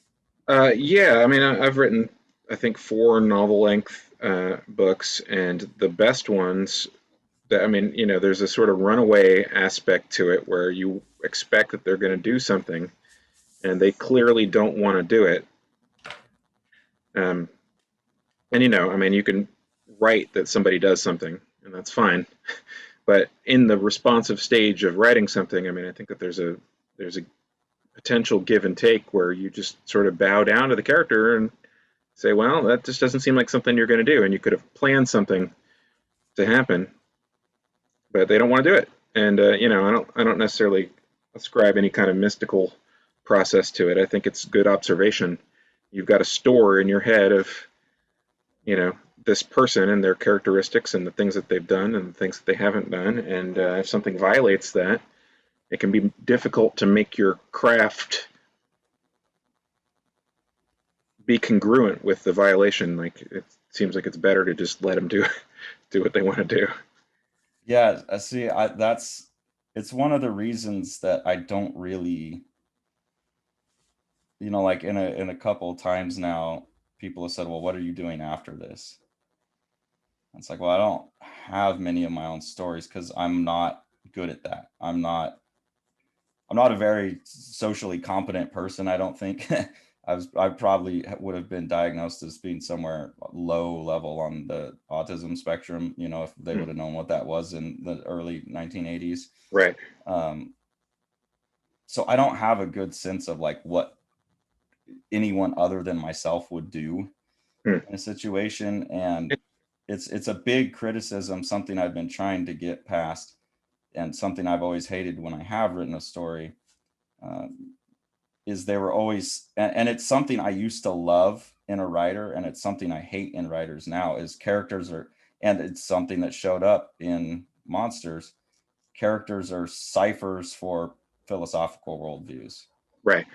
rather than, yeah, like, Inhabiting them. yeah, a personality that just kind of gets explored. Like my favorite stuff on television and whatnot now is just character explorations Hmm. rather than, and I used to love, like my favorite thing was um like Aldous Huxley or somebody like that, Right. who's telling you a philosophical point about the world through their work. And now I think that's good stuff, but it's not the top Yeah. tier. Well, It's like you can explore a theme, or you can have a predetermined view about a theme and kind of try and have the characters, like the best writer at that, I think, and I hate her work, is Ayn Rand. Like every character is like this perfect representation of whatever Yeah. point in the argument that she's trying to make or Yeah. argue against.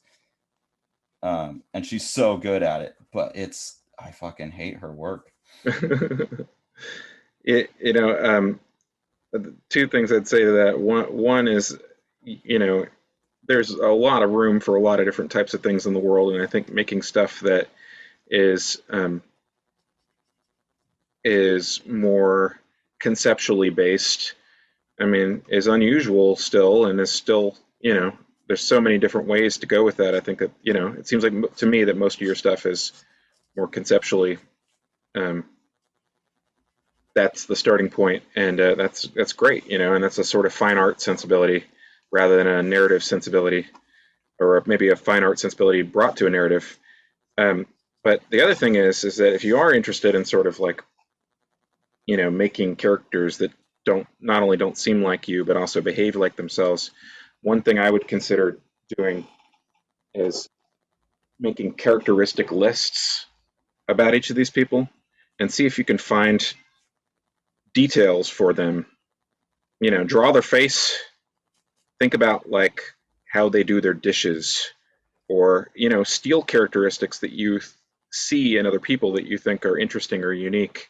uh, you know uh, it's hard to just make up a detail like this off the top of my head, but somebody that loves the idea of riding the bus but's never ridden the bus. um, Yeah, if you have I've been trying to do, like, that's what this project that I would like to do next was, an attempt to do that kind of. Um,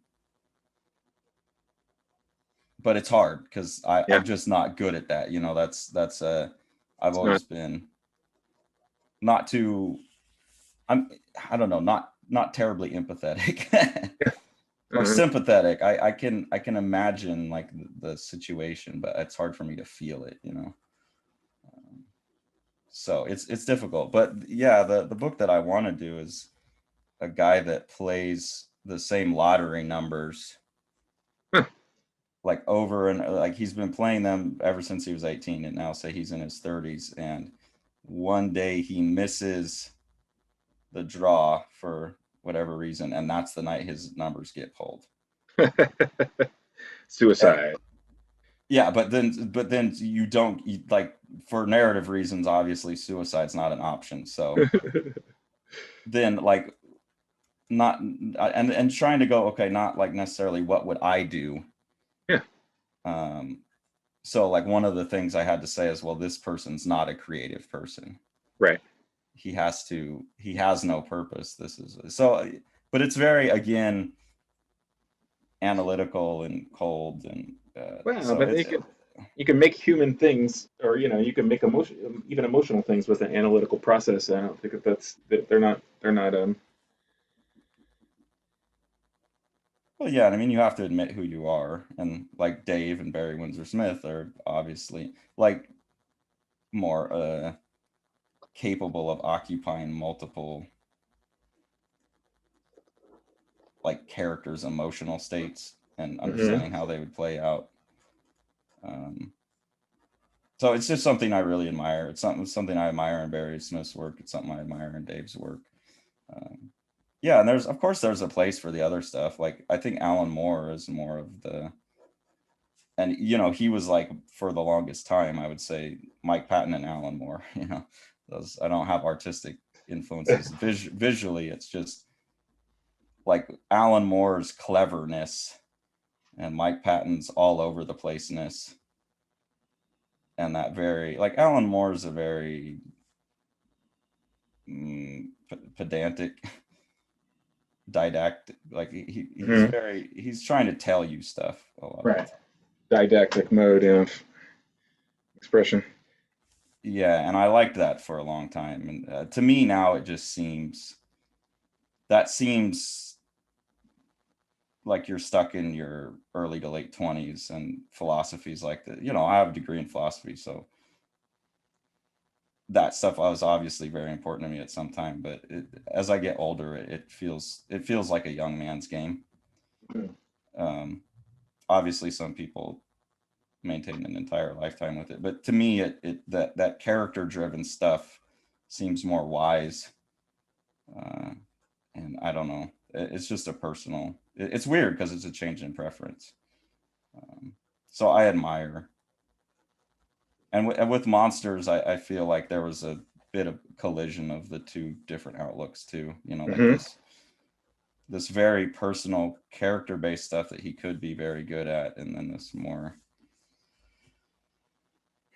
like, let me tell you about the mysteries of the universe. Right. I'm actually gonna cheat now. I'm just gonna get a Sharpie because you're going so dang fast over there. Yeah, Are you are you on I've, the whiteout already? yeah, that's where I'm going. Yeah. I don't think that I've gotten the hair, but I'm stuck with what I've got. So Yeah, I I'm gonna don't think grab I did a great job either. I'm gonna grab the whiteout and go for it. But yeah, his has a more 50-50 value spread than mine. Well, you can recoup that with the whites, which is what Right. he did. Yeah, I wonder about that. Yeah, I think you're probably right. I mean, that's what Um, he was doing.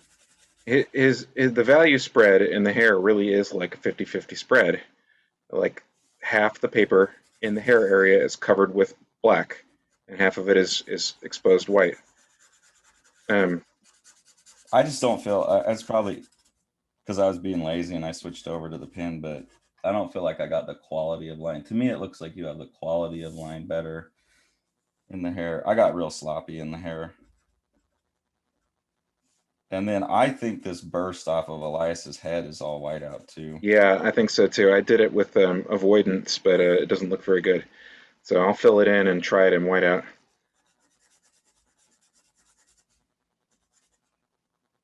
Some of it maybe not. I don't know. Because there's somewhere it's like there's hair there too. It's such a hard line quality to get in the hair. Again, because it's so free flowing for him. So you're facing the problem of like, do you capture the fidelity of each line? Right. Are you And imitating the intention? yeah, and if you're imitating the intention, then it's like, well, my hand just doesn't do that. Yeah, well, he's had a lifetime of a certain kind of mark making. Yeah, it's not looking too bad. All right, I'm I gonna get the can white. I can mimic his lines pretty good. Like down here, I think it's a little more Hmm. comfortable to my hand. Not perfect.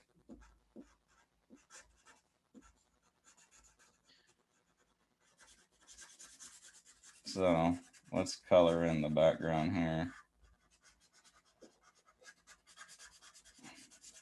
And I do like that when he colors in his black, at least here, there is like debris, Hmm. like there's Backstroke. white debris. Hmm. It gives it a light, like a quality of light, rather Yeah. than a dead area. You want to see some heinous lettering? That is some heinous lettering right there. I'm not going to do the other balloon. I'm going to leave that alone. But Oh, I you used, did the lettering. Okay, good. I did. It is quite bad. What?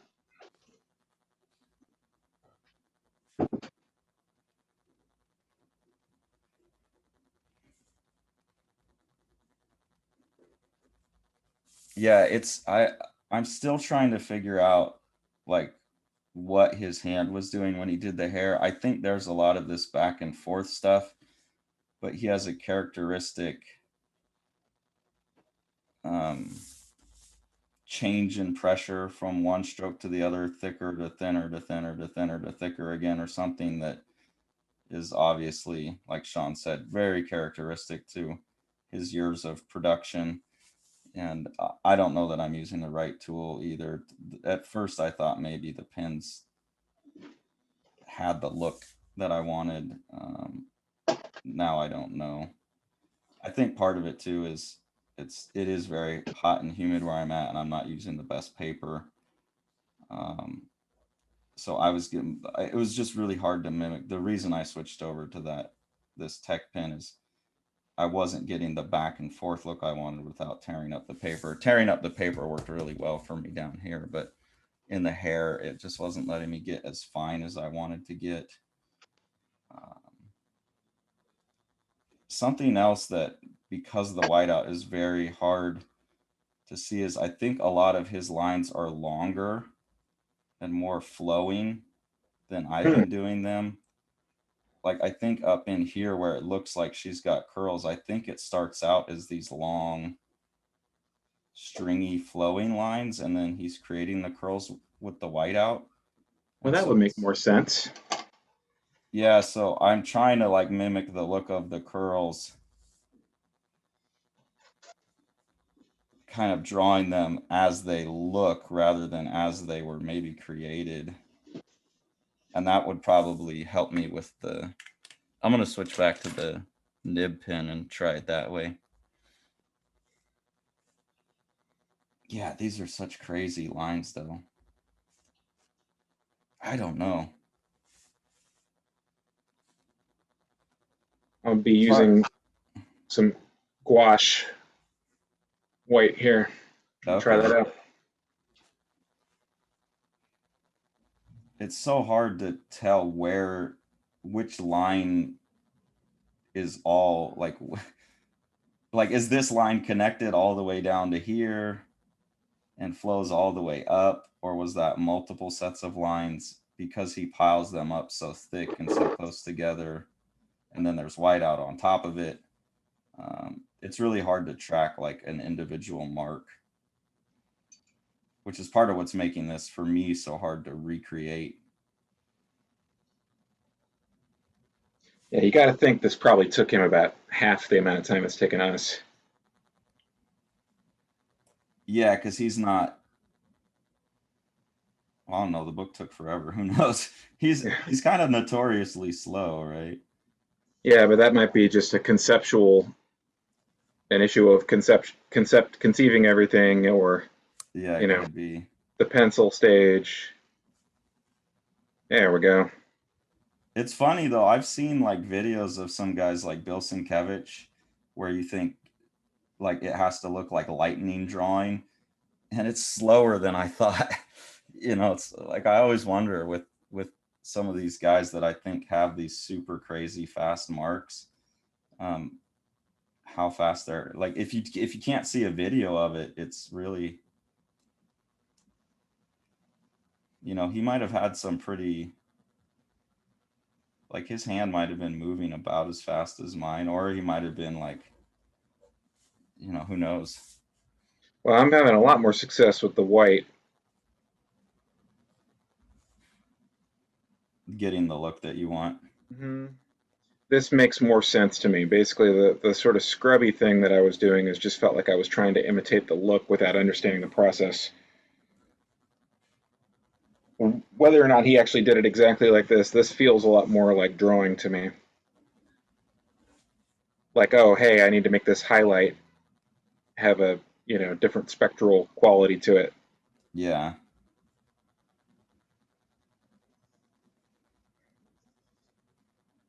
it's just so because of the thick clogged up lines that all kind of mush together, and because of the whiteout, yeah, it's like, okay, we got to go in the spirit of this thing, but it's really really hard. Yeah, some of these ones on the four locks especially look like noodly white strokes to me. Oh yeah, for sure. And And you've got to, down as you get to the bottom too. and same with some of the areas that I was trying to leave in the black. I think that some of those are just small little white strokes. Yeah,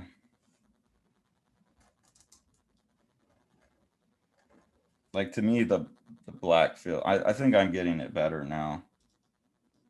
Like he kind of just randomly just did kind of line work. It's got to be fun. More fun than trying to figure it out. Yeah, well, it's a lot of fun to figure it out too, Yeah, yeah. honestly.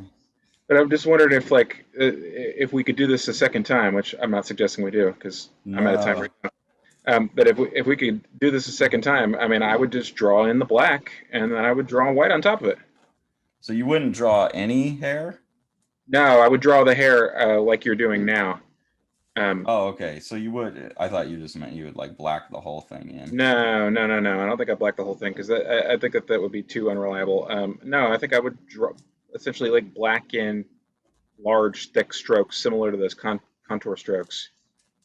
Yeah, because I don't think he did black the whole thing. No, It's pretty obvious he didn't black the whole thing in. yeah, no, no. I'm not suggesting that. I just mean that like you're saying, like basically like put in large black strokes that you know for sure that you're going to break up. Yeah.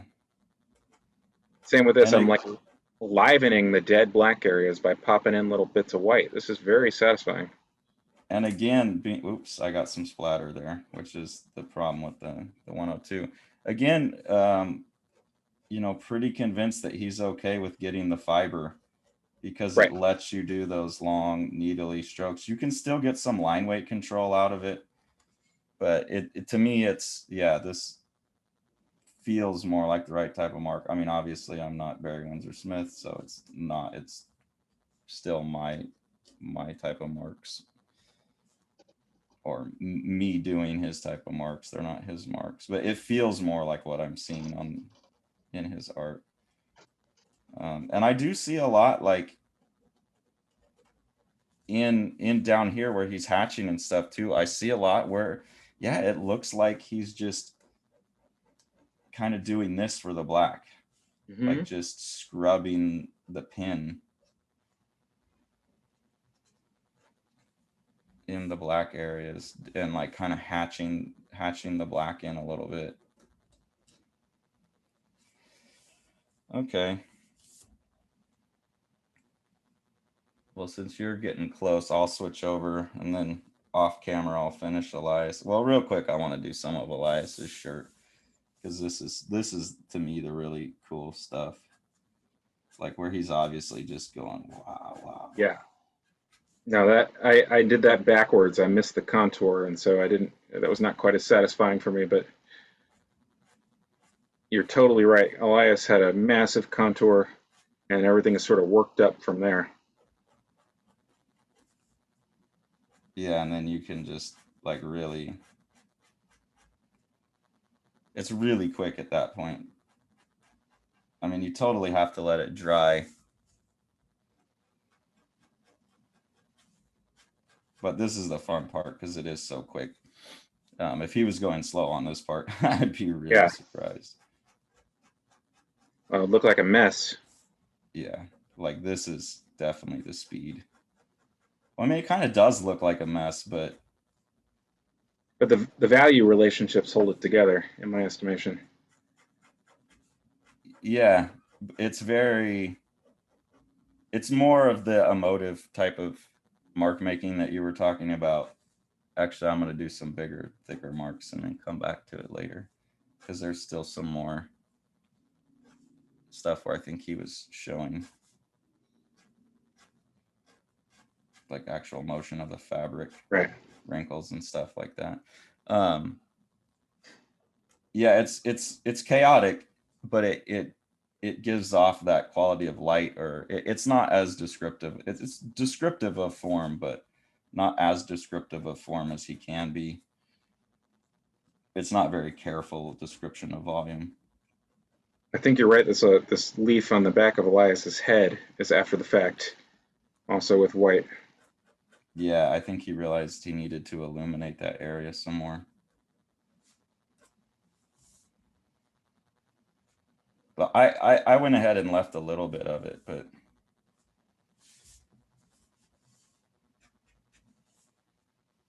I don't know. This shirt's fun to me though. It's hard. Like now that I'm in here, this is my problem. I kind of get carried away by, oh man, these lines are so fun. I'm having so much fun down here. Build up too many of them. It is a risk that you take. Yeah, he's doing some whiteout in Elias's shirt too, I think. Oh, like on the top, or Like right in here, maybe. uh, Maybe not. But to me, some of that looks like maybe it's drawn back in. Yeah, maybe around the rim of it too. mm-hmm. Around there, maybe. I'm not as convinced about that. Okay, I'm gonna get some whiteout now. For the whiteout, I'm definitely gonna use the. We'll try the hunt too.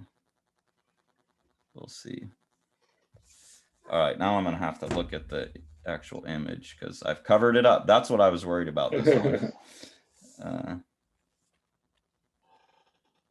One of the things I like about doing the recreations and just having it in the blue line is I don't have to look back and forth. I can just have fun. It is like inking. Not so worried about the visual perception part of it. Right. Or what the Okay. hell did I do to that hand? Or Oh whatever. man. Okay, I'm gonna have to let that area dry more. This is maybe where my um, Q-tip technique is working against me because the paper's torn up now and it's the whiteout's not working. There we go. That's better. Sorry for the dogs in the background. Yeah, this is totally how he did the hair. Sean, you talk for a bit. I got dogs going Yeah, crazy. okay. I'm gonna. Yeah, it's interesting to try to. I feel like I'm sort of repairing it now instead of um, finishing it. Basically, like my process being reversed in certain respects, not being in the same order because I'm not having to think about the images I'm making it, meant that I missed some of the critical things. I missed doing a thicker contour. I missed some of the larger strokes I could have done in the hair that he probably did and then broke up after the fact. Um, and so my value relationships are just slightly off, and it's looking a lot better actually. But the hair had been looking a little bit more cautious and scribbly than his does. Um, so I'm finding now that my just sort of able to finesse it just a little bit more. Yeah, Yeah, it's but not it's hard to finesse when you don't have the like. I'm in the hair now too, and find okay, well, I wasn't careful enough to set myself up. Like it's you got to set yourself up in earlier moves, and this is more like painting. You right, got to set yourself up in the underpainting right. for a move that you're going to do later on in the painting. And since I don't think either of us, well, it's not that we didn't understand what he was doing in the hair. It's just that it's hard when it's adjusted like this to see what was the whiteout and what wasn't. So it's hard Hmm. to set yourself up for those later moves. Um, Well, if like I said, if we did it again, or if I am going to make an image like this on my own, I am going to start with those other things in place. yeah, and stuff like this is something I talk about all the time when I'm talking about Strange Death of Alex Raymond. Like I was terrified of having to recreate Stan Drake drawings.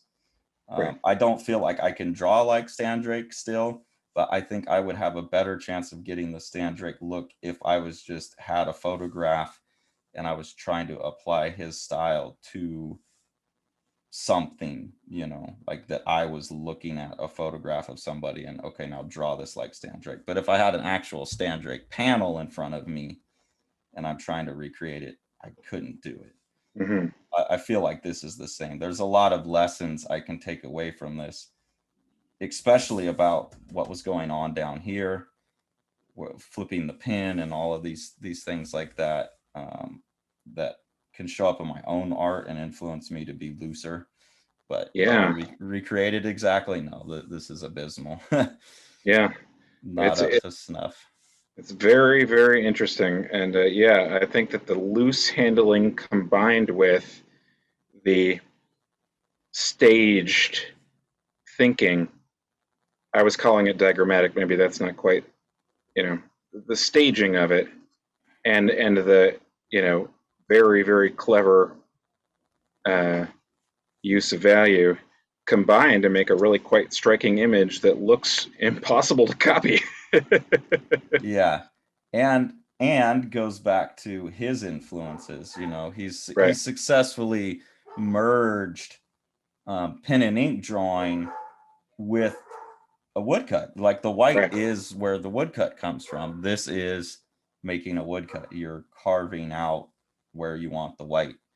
Um, so it's an interesting combination. Like I've tried when we were doing You Don't Know Jack, I tried to replicate in brush. So this is something I wanted to try for a long time. I tried to replicate in pen and ink and brush the look of an engraving, you know, like Mhm.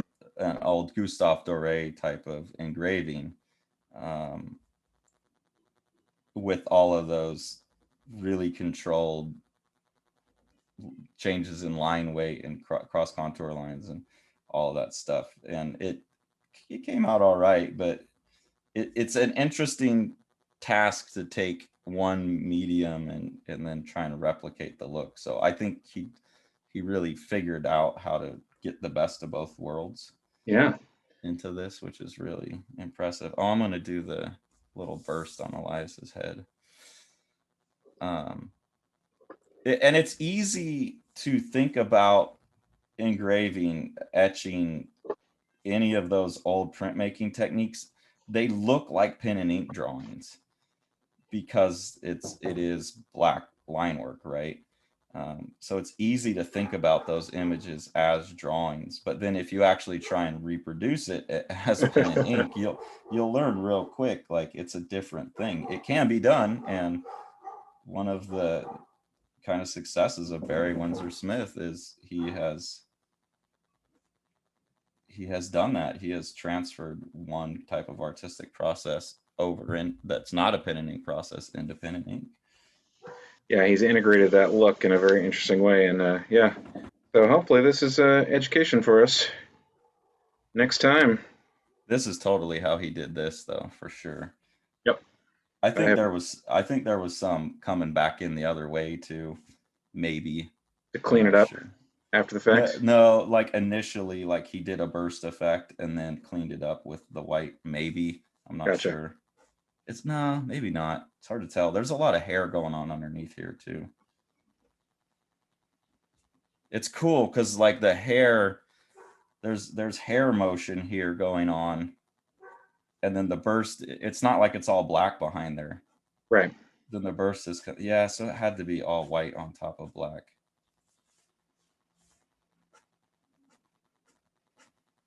It's a nice look. There's some spots in the book where I felt like his whites, like when he was doing this technique, got a little bit clunky, like the pin was gooping up or something. Mhm. um yeah, there's a lot of back and forth in the blacks here that I didn't get as well. Oh well, we're not going to spend all day on this. Nah, you're welcome to finish it off camera, but I'm gonna have to wrap now. Uh, Okay. wow, that was Yeah, I gotta wrap up too. We got people coming in to install a storm door well, after that was days and days of storm. Okay, so we're gonna wrap it up, but this was super educational.